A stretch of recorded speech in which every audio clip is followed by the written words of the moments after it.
Hello everybody and welcome along to this video, which is Mr. Johnson Teaches Paper 2 Section B, the text types, part of the English language revision series of videos that you'll find in this playlist and part of my wider channel which supports you in different elements of English language, English literature and other bits and pieces. So as with all my videos, you're definitely going to want to be ready to pause this video to make notes. I'm going to cover quite a bit here and there's going to be moments where I don't read everything on the slide, so you may need to be ready to pause that and just add to your own notes. By doing that, it means you've got something to look back on as well and something to revise from. So thank you for choosing to watch this video, but make sure you've got something at the end of it that you can then go off and revise with and from. So let's get going then. With this in mind, click, click, click, come on, here we go. What does paper 2 look like again? Well, paper 2 on the outside looks like that, and on the inside, this is the one where you are given two sources. So that's two pieces of non-fiction, things like travel writing, things like diaries, things like interviews even. It could be a wide range of things that are chosen. First part of the exam is section A, which are the 4 questions you see there. And again, you'll find a video for each of those on this channel. And then section B is this one, which is writing in response to a statement. So this is the one we're going to focus on today then. And particularly we're going to focus on what sort of things might you be asked to write. What you are asked to write generally will link to whatever you get in the two sources. So if the two sources are about, the environment, then be ready to actually your then piece of writing will have some sort of link to that. The exam will design it in such a way that you are supported then, so that whatever you cover in the two sources maybe will give you some ideas and some prompts, things that can help you get going with your writing. But let's have a look in more detail then. So here are some of the key text types. Now there could be others that AQA offer up as well, but over the last few years it would be fair to say that these are the main ones that we've seen, certainly. So we're going to focus on what that might actually look like. If you were asked to write an article, what is the examiner hoping to see on your page, or a speech, for example, and so forth. So let's go through these bit by bit, and again, be ready to pause these upcoming slides for you, and maybe even make a page now, so you've got these headings there. And here we go. So a letter then. First off, what do we mean by a letter? Well, as an absolute minimum, you definitely need to be able to write in paragraphs and also indicate that somehow this letter is being sent to somebody. How you do that is probably going to be having a to so-and-so, so to somebody at the top, and then from at the bottom would be the most simple way of doing this. But what we would actually do is the more detailed, which is what ultimately, of course, you want to aim for, is the use of addresses. If you're not familiar, then you can quickly go on Google later and actually find out the layout of a formal letter. Although, as I've said there, I haven't said there actually, I wouldn't go into too much detail writing the full addresses and so forth. Feel free to make them up. But addresses are one of the things. Certainly a date on the letter as well in the right position. And then a formal mode of address. Now, what we mean by this is like dear sir or madam, as I've put there. Naming the person you could also do. So dear Mr. Smith or dear Mrs. Jones.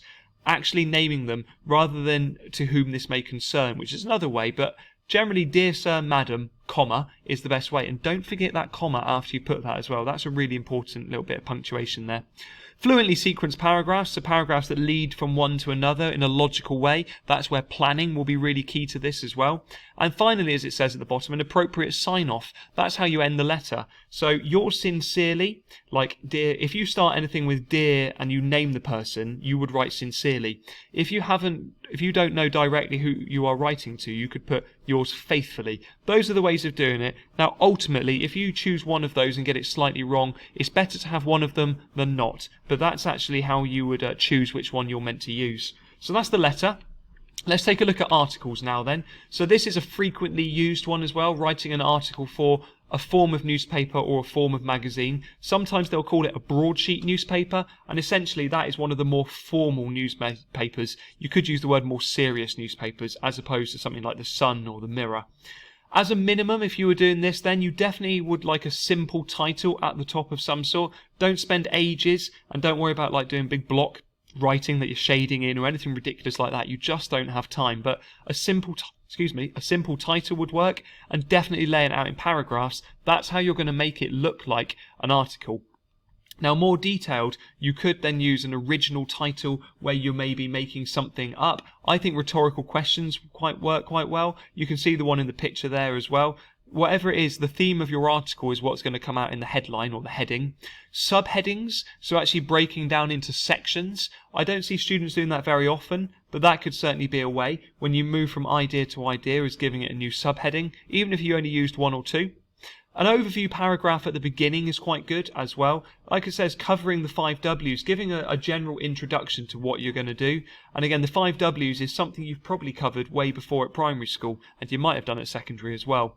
And then, of course, this fluently sequenced paragraphs idea keeps coming up. This idea of actually making sure that you've planned your work so that your ideas are in an order which build up towards your final point.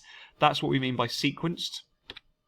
The text for a leaflet is one I don't think I've seen before, but certainly could come up as well. You might be asked to actually, and then what you do again is a leaflet is going to need a title indicating what your text is about. So thinking about a title again for yours and just putting that at the top of your page, and then again just using paragraphs or sections, simply laying it out like that is what's going to be enough to indicate that you've written the text for a leaflet. With more detail, you could actually maybe think about using an original title, again something clever, catchy, perhaps it will have some alliteration, perhaps it might have a rhetorical question in it. Organising devices, you could use boxes, so like text boxes, but we don't need to worry about getting your ruler out necessarily, but just actually like the leaflet you see there really, it is broken down into sections, and that's how those boxes work. Bullet points are something I think students maybe forget to use. If you're giving a series of information, maybe a series of facts for example, that's where bullet points could be useful for you, and there it is one more time, fluently sequenced paragraphs. Now one more for you this time. Speech has come up a couple of times in the past as well, the text of a speech. So as a bare minimum, you definitely need to introduce an idea to an audience. So hello audience, I'm here today to talk to you about blah blah blah would work there. And also don't forget a final address to the audience as well at the end. Thank you very much for listening to my speech today. I hope you have discovered something about, and those would be nice simple ways of doing it. But if you want to go into the more detail and develop your speech form a bit better, a clear address to the audience, something catchy, maybe a rhetorical question. Ladies and gentlemen, have you ever considered the dangers of blah blah blah? Have you ever thought about blah blah blah? Well, I'm here today to talk to you about this pressing issue. Is a more maybe engaging way of doing that.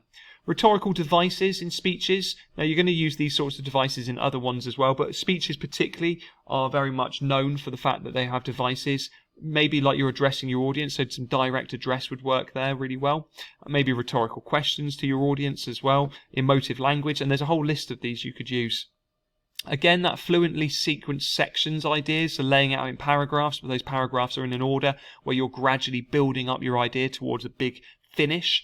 And then finally a clear sign-off, which I've included there. I'd do thank you for listening, and I think it's a better way of, rather than just saying thanks for listening, thank you for listening, and I hope that, and then what have you hoped to achieve by getting them to listen to your speech.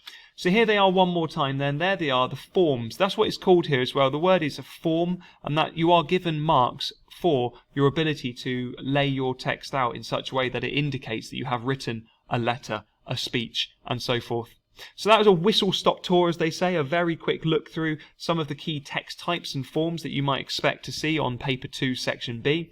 Hope you found this useful. As always, feel free to check out the other videos on the playlist and indeed on the channel. Make your own notes, have a go at a practice question will be the real next thing for this as well. And above all, feel free to subscribe or share this if you find these videos useful. Thanks very much for watching everybody, and good luck when it comes to your exams. Bye bye.